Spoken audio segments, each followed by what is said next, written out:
जेन कियानजिन, जिसकी जन्म के समय अदला बदली हुई थी, जब उसे आखिरकार घर लाया गया तो उसे यह देखकर झटका लगा कि उसका परिवार उसकी सोच से बिल्कुल अलग है। उसके माता पिता पूरी रात उसके स्वागत के लिए घुटनों के बल बैठे रहे। जिया कियानजिन, जिसे एक मास्टर स्ट्रेटजिस्ट होना चाहिए था, उसे फंसाना चाहिए था, लेकिन इसके बजाय उसने सम्मान से उसे बहन कहा। कुछ तो गड़बड़ थी। जैसे ही वह सोच रहा था कि क्या हो रहा है, उसकी मां ने उसे ऊपर धकेल दिया। उसके पिता गांव से अपना सामान लेने गए तो पाया कि वह अपनी बेटी के हाथ में पकड़ा हुआ पत्थर एक हाथ से नहीं उठा पा रहे थे। जो होना था वही हुआ।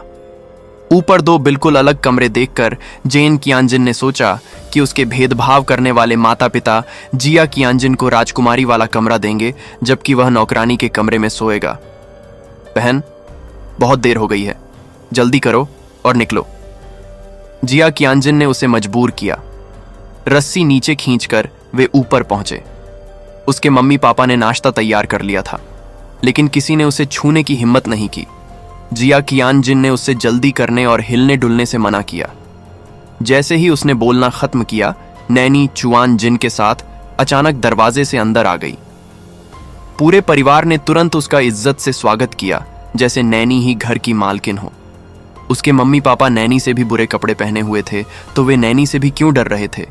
जेन कियानजिन को समझ नहीं आ रहा था कि यह परिवार क्या मजाक कर रहा है। उसने ताली बजाई और पूछा कि क्या हो रहा है।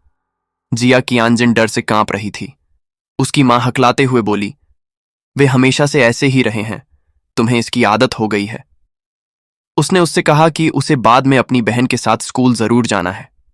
इससे पहले कि जेन कियानजिन कुछ समझ पाती, उसके मम्मी पापा डर